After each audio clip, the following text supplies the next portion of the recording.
Hello, Colleen, Bonjour, Christopher. Good and morning. hello, Good good evening. morning, good evening, yeah, and hello to our audience, and thanks for joining us again to our next episode. And we wanted to touch actually a pretty loaded topic, emotionally loaded topic, right, Colleen? Correct, yes. And we want to talk about the climate anxiety and how we Mhm. can sail through that storm. Those storms that are hidden inside. It's not only Yeah, one storm, I'm sure. So correct. Yeah. climate anxiety and what we are understanding around that is well, climate change, it is measurable and it is there, and we don't want to discuss about the why Mm-hmm. it is there. That's not part of our uh, conversation today. But well, the problem is there, right? And Mm-hmm. of course, there are many experts that would agree that it is actually measurable and there, and it makes people anxious, which is also fact. Mm-hmm. So how can we yeah, why not use it again? Sail through a storm and turn Yes. the anxiety into actionable events. Right. Colleen, what are your thoughts about this? Oh, where to start, Christopher, right? Yeah, right. First of all, I think it's important to validate and normalize that anxiety. I mean, we all have inherently some anxiety or discomfort towards the uncertainty as human beings, I think, right? But this is more a collective scale and it's affecting everyone. So I think sometimes it becomes palpable and then there can be polarization when we were discussing earlier, right? People can become defensive when we point out things that are damaging for the environment. And so how can we get out of this mess and actually be effective, empowered, grounded, and do the best we can while at the same time letting go of the control? Because nature is inevitably changing, but what part of nature is changing in a way that can be frightening and wow, I don't know, catastrophic, as opposed to okay, normal change and adaptation. So yeah, I would say living with intention and being mindful about how we make choices and relate to nature, because it's all about living in harmony with nature. When we lose that harmony and there is an imbalance, then that's when problems happen and there are pollutants and destruction of our ecosystems, and then that affects the climate and everything else because it's all interconnected. Right. So if we take a look back in history, uh, way back maybe, uh, from what I know, or I think I know at least, is that historians have shown that we humans, in all our um, forms that have been here before today, like, I don't know, many tens of thousands of years ago, we always had to adapt and we Mhm. always had to be resilient for new situations that maybe much more than now. Now we have technologies that helps us, that can help us, yeah, be more resilient, be more adaptive, and dampen the effects of um, the inevitable changes in not only climate, in nature.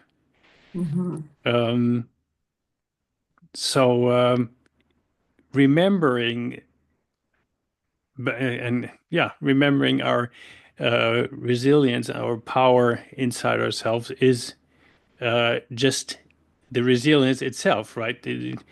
What can Yeah. I do?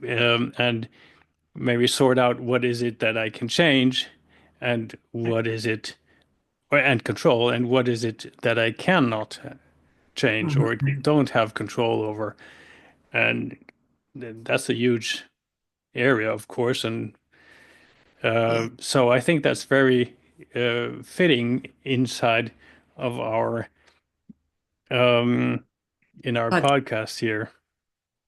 yes, because when we started talking, Christopher, I could not help but envision the dandelion and how grounded it is despite the storm. It's still there, growing in the sidewalk crack, and no matter how heavy the construction around it is, it's still there standing. And we have to view ourselves as that too sometimes and remind ourselves of our inner ability to adapt and survive.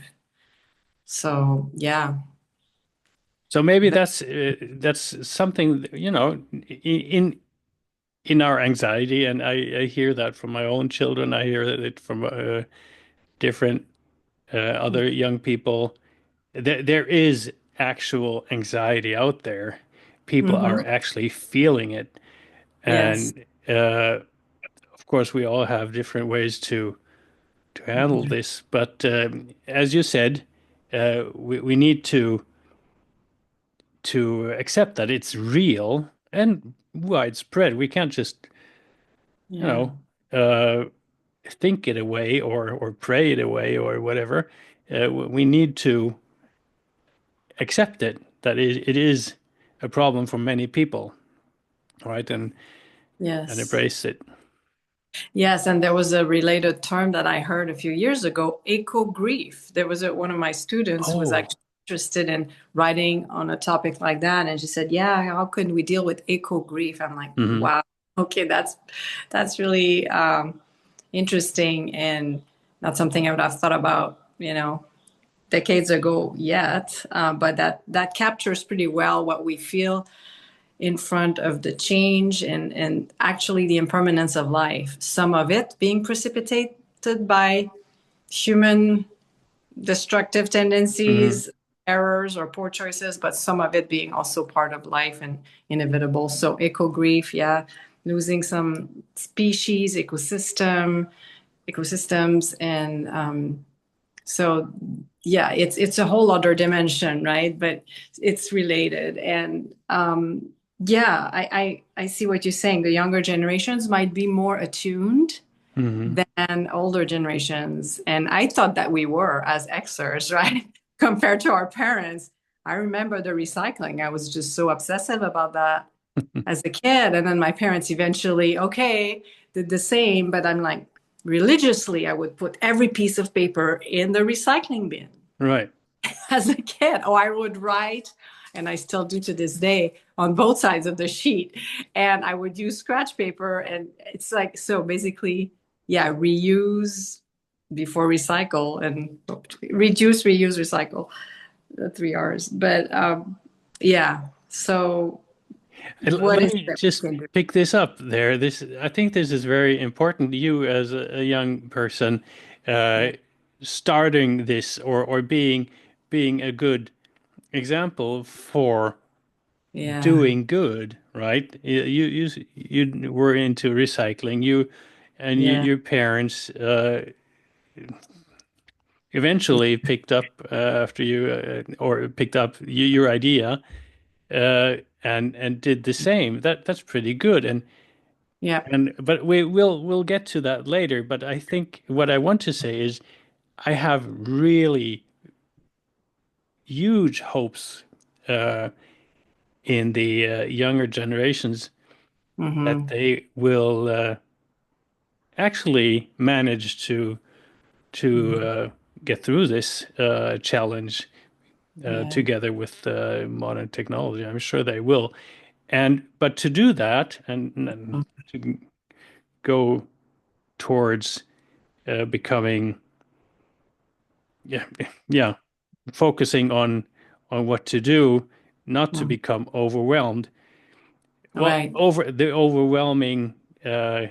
the overwhelm is there, and Yeah. when you look at the huge challenges that are out there, that are Mhm. visually there, that are measurable, that Yeah. are facts, uh, they can actually be overwhelming when you see the whole picture Mhm. of, I don't know, Right. glaciers and Yes, you have a good point here, Christopher. And I think that is one of the things we can do is actually try to filter all Mhm. this influx of information we have. Because yes, you're right. Right now, we're more conscious of the situation. We can measure it. We have instruments to measure. So it's a Yes. little bit like a two-edged sword, right? To have access to that much information. Because then we extrapolate from all of these data and then the scenario is often catastrophic. So, but I feel like yeah, we need to bring ourselves back in the moment Hmm. and try to limit the influx because we can't deal with it anyway all at once. So, just really use that with discernment, basically, and realizing that yeah, it's not going to be perfect, but we can do incremental change. This is how it's happening. Like for me, it's like, okay, I don't remember last time I had a plastic bag at the grocery store because I always take my bags with me or my baskets. Hmm. But it happened gradually, eventually, or maybe I forgot the first few times. Oh no, I didn't put those in my car. I'm gonna have to have a Hmm. plastic bag from but eventually, so it just not beat ourselves up, but just like again, the effort, the intention, that's what Hmm. really matters. Because if we strive for perfection, we're never gonna do anything. It's not gonna Exactly. get anywhere, And right? by the way, this goes for just about everything out there, every topic, Yes, right? everything applicable to everything. I agree. Hmm. Right. So, okay, it's a really very good point. The more data we have uh, sensors and measurement points and Hmm. satellites that we have huge amount of data, Yeah, and that makes it even worse, maybe, right? The the yeah, overwhelming yeah. uh, anxiety, and so we see, okay, we may not clear the 1.5 degrees any Hmm. longer because we're past that already, and okay, that's a fact, Yeah. uh, and so we could all, just lie down and die, which wouldn't help anything. Hmm. So instead of feeling overwhelmed, if instead of um, not knowing and being panicking, not knowing what to do, so Yeah. we take small increments. What is it that Hmm. I would like to pull into my circle of engagement, in my circle of um, oh God, the word is gone again.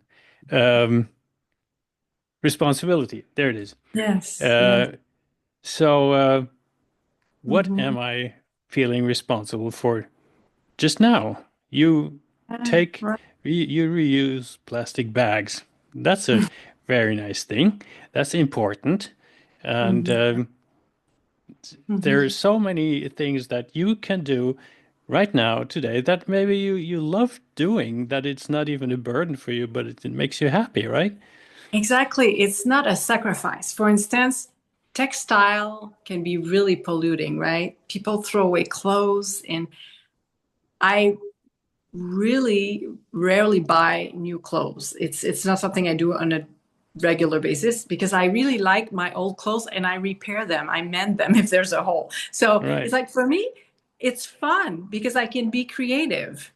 Hmm. It's a sacrifice even really. So Right. and I'm happy to do that because it helps the planet. And I Right. like when people give me clothes, I give clothes. I mean, it's like, okay, we recirculate the Hmm. resource rather than wasting it.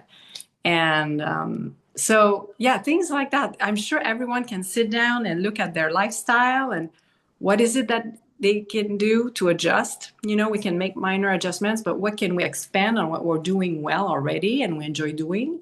And what are the challenges? And we take it one at a time. Right. Exactly. So what happens then when you and I and many others are doing just small things. Yeah, yeah.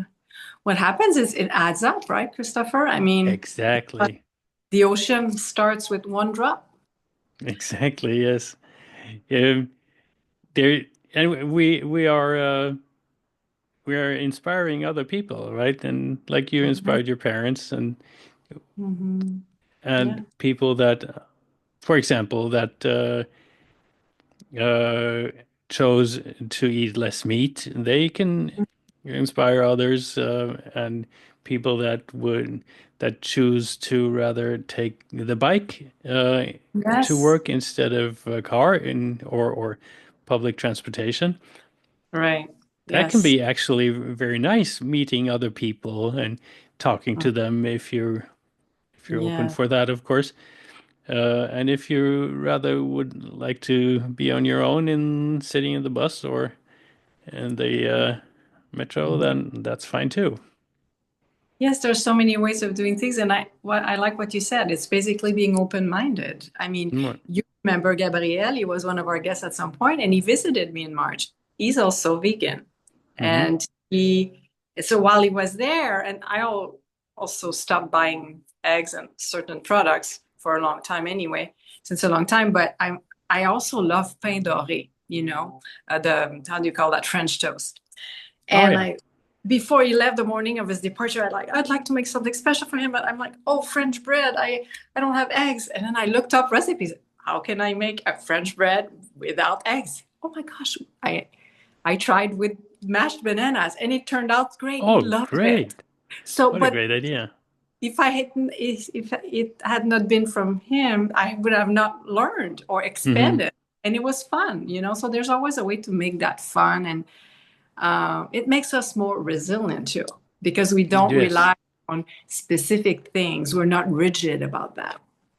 Not being rigid. That's detrimental to being Yeah. resilient, right? Rigidness, is that the real world? The correct word? Rigidness? Rigidity? Rigidity. Ah, Yes. Yeah. I okay. think That rigidity. is that. But I like the sound The, of rigidness. It sounds good. okay. But rigidity. Yeah. Yeah. That's Mhm. it. So that doesn't really work with resilience because to be resilient, you should Mhm. not be rigid, right? That really Very doesn't well work said. together. Yeah. That's a Um, principle. Yeah. what did I had another thought in mind. Oh yeah, years ago, I was standing in front of a restaurant in a Swedish city, and there was this couple sitting in a car in the same street, just like 5 meters away, Hmm. and it was like 15, 16 degrees centigrade, and that they stood there in the car. The car was running, idling, and they had the windows up. Oh, no. And I thought to myself, what are they doing? I So know. why? So they were, I don't know, in their 40s, 50s, maybe. Mhm. So I had the kids with me, and I Yeah. thought, okay, why not set an example? Um, Mhm. so I went up and asked them. The woman of the couple was sitting in the driver's seat, and Mhm. so I asked them. I tried to be polite. If they could think of turning off their car and Mhm. having opened their windows instead of having the air conditioning running. It's so warm, they said. Yeah. Okay, 15, 20 feet. very interesting. But so they get very defensive and aggressive, especially the Mhm. male, of course. And so it ended up being a not so nice discussion. So we all had a bad feeling afterwards, and Mhm. so I didn't bring home the point, of course, Yeah. because Yeah. I approached it the wrong way. I guess Yeah. I could have done it in a different way. So, do you have any advice Mhm. how we we the people that want to care how we can get around, um, yeah, Mm. aggressiveness, bad situations, Right. defensiveness. It's, yeah, great question because that is such a frequent scenario. Mm, What you are describing, Christopher, you mean well, you're thinking about the greater good and you intervene, and yet it's not well received. It's mm. actually met with defensiveness.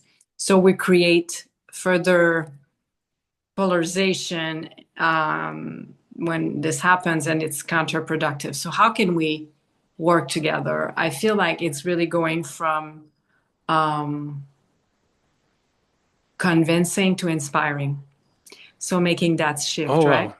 Yeah. Convincing and To to inspire. inspiring. That's very, very nice. So, how can we inspire? It's basically showing how good it is to do what we do, or show how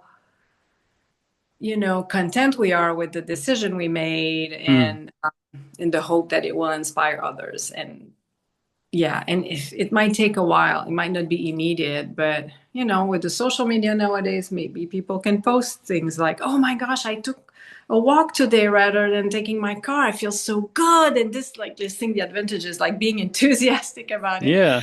So it's kind of a more indirect way than dealing with each situation as they come, but maybe that's also about planting a seed, and maybe on long term that would be more effective. I don't know. Mm. What But is it in, I'm sorry. mhm. No, go ahead. What is it in us humans that is triggering this bad conscience? Hmm. If we, if other people, I don't want even want to say if we mention, but if other people become aware of Hmm. other people not eating meat or being environmentally Hmm. um, conscious, um, and it sometimes triggers this bad consciousness, and they get aggressive or defensive. Why Yeah. is that? Yeah, it's a great question. I feel like, first of all, it's probably because they haven't de-identified with ego completely. They haven't transcended it, because when you're free from your ego, you don't mind if people criticize you. It doesn't Right. matter, right? But people who are really stuck in their ego, they will basically feel judged in Hmm. their core just because of their behavior or choice. So, but I think for people who are like able to detach from the ego, it's not going to be as threatening to be told something. You'll Hmm. say, "Oh, yeah, oops, okay, thank you for telling me." I mean, they will be more just open-minded. But for a lot of people, they feel attacked. Criticism means an attack on who they are. It Hmm. means bad people. Some people will just make that kind of conclusion, draw that conclusion. So yeah, and it's quite common actually. But in Hmm. general, it takes a while to be able to receive criticism with, um, yeah, with equanimity. Yeah. And you mentioned the ego there, and Mhm.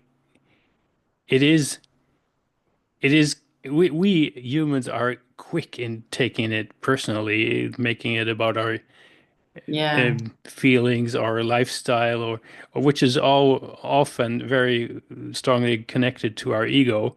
This is yeah. how I am. This is who I am. I drive this car. I eat meat. I Mhm. pollute. This is how I am. I have the right to do this. Um, or on the other way, I am vegan. I am vegetarian. I am environmentally conscious, and this can also Mhm. made um, part of our ego, right? So we think we are better than Yeah, others because we are right. label. We label ourselves, we label others to feel Yeah, better that or yeah. superior to others. And I'm glad you're mentioning that example, because it becomes no more about the cause, but it's about the ego. So when people, Right, right. it's really about, it tells us about them. It's no longer about this big cause. It's about, okay, you need to obey not just for the cause, but for me, because I know the truth, I'm perfect, Hmm. something, you know. So that is not so great, right? I mean, it's not helpful. So again, on the Right. surface, it looks noble, but underneath that, what matters is the ego. It's a Hmm. power dynamic. So it's again not really productive. So yeah, it's important to be aware of that. Yeah. Yeah. And to remind ourselves, or maybe even our discussion partners, who or what are we doing this for? Are we doing Yeah. it for ourselves? Are we Right. discussing, are we defending ourselves, our ego, Mhm. or are we defending environment or Yeah. the animals or children Right. or people in war-ridden countries or whatever? Yes. Oh, yeah, exactly. Who and what are we doing this for? Yeah. Yeah. Because, yeah, if it's the ego, we lose perspective and, yeah, it leads nowhere.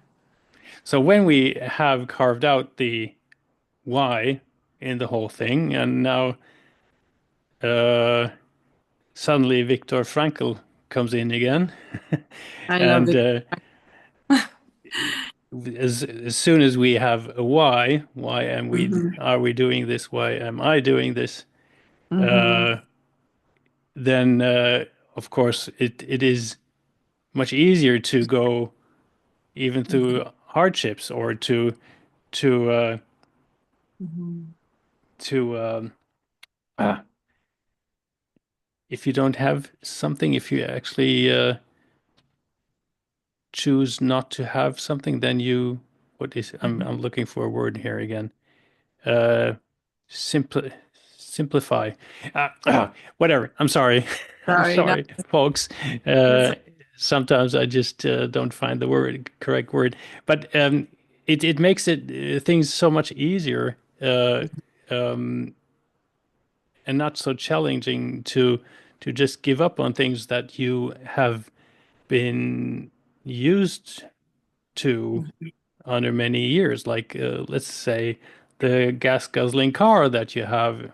You really love the car, you really like it for a long time, and it's a part of your heart, or if you have memories. And then maybe it's you do it for the better cause, for the good cause, to get yourself a smaller car instead, Mhm. or maybe even an electric car or Yeah. whatever. It's not about yourself. It's not about your pals laughing about you because you Mhm. suddenly have become an environmentalist, but you're doing this not for yourself, but for the bigger picture, the bigger idea. Yes, and you're not doing that against the other ones that you would criticize, but Right. for the bigger cause. So it's no longer about crushing others, but it's about joining the Yes. the cause or the yeah the community that aims to go in the right direction. So that's the difference between being identified with the ego or the cause versus focusing on the cause and giving life a purpose. Yeah. And people, what do we do if people turn away from us because we suddenly have become different? Yeah, well, How can we that's handle part that? of, and that's a great point too, because it applies to anything else in life, right? As we are changing or making decisions, we find that there are people we would used to spend time with or get along with that no longer works, Hmm. because we're taking different paths. And doesn't mean there's an error or that's a punishment. It's just life. It's just it means that we evolve at different paces and Hmm. everyone has their own spiritual journey. Right. Exactly. And there will come new friends and people that Yes. join you on your new path. So Yeah. if we are open and not Right. anxious, It happens to us all the time, Christopher, right? We've had the that's opportunity true. Yeah. great people, and you included. I mean, it's really about being open and seeing like every relation, no matter its duration, as a potential teacher Hmm. and stepping stone towards. our own enlightenment and growth. So, Right. Wonderful.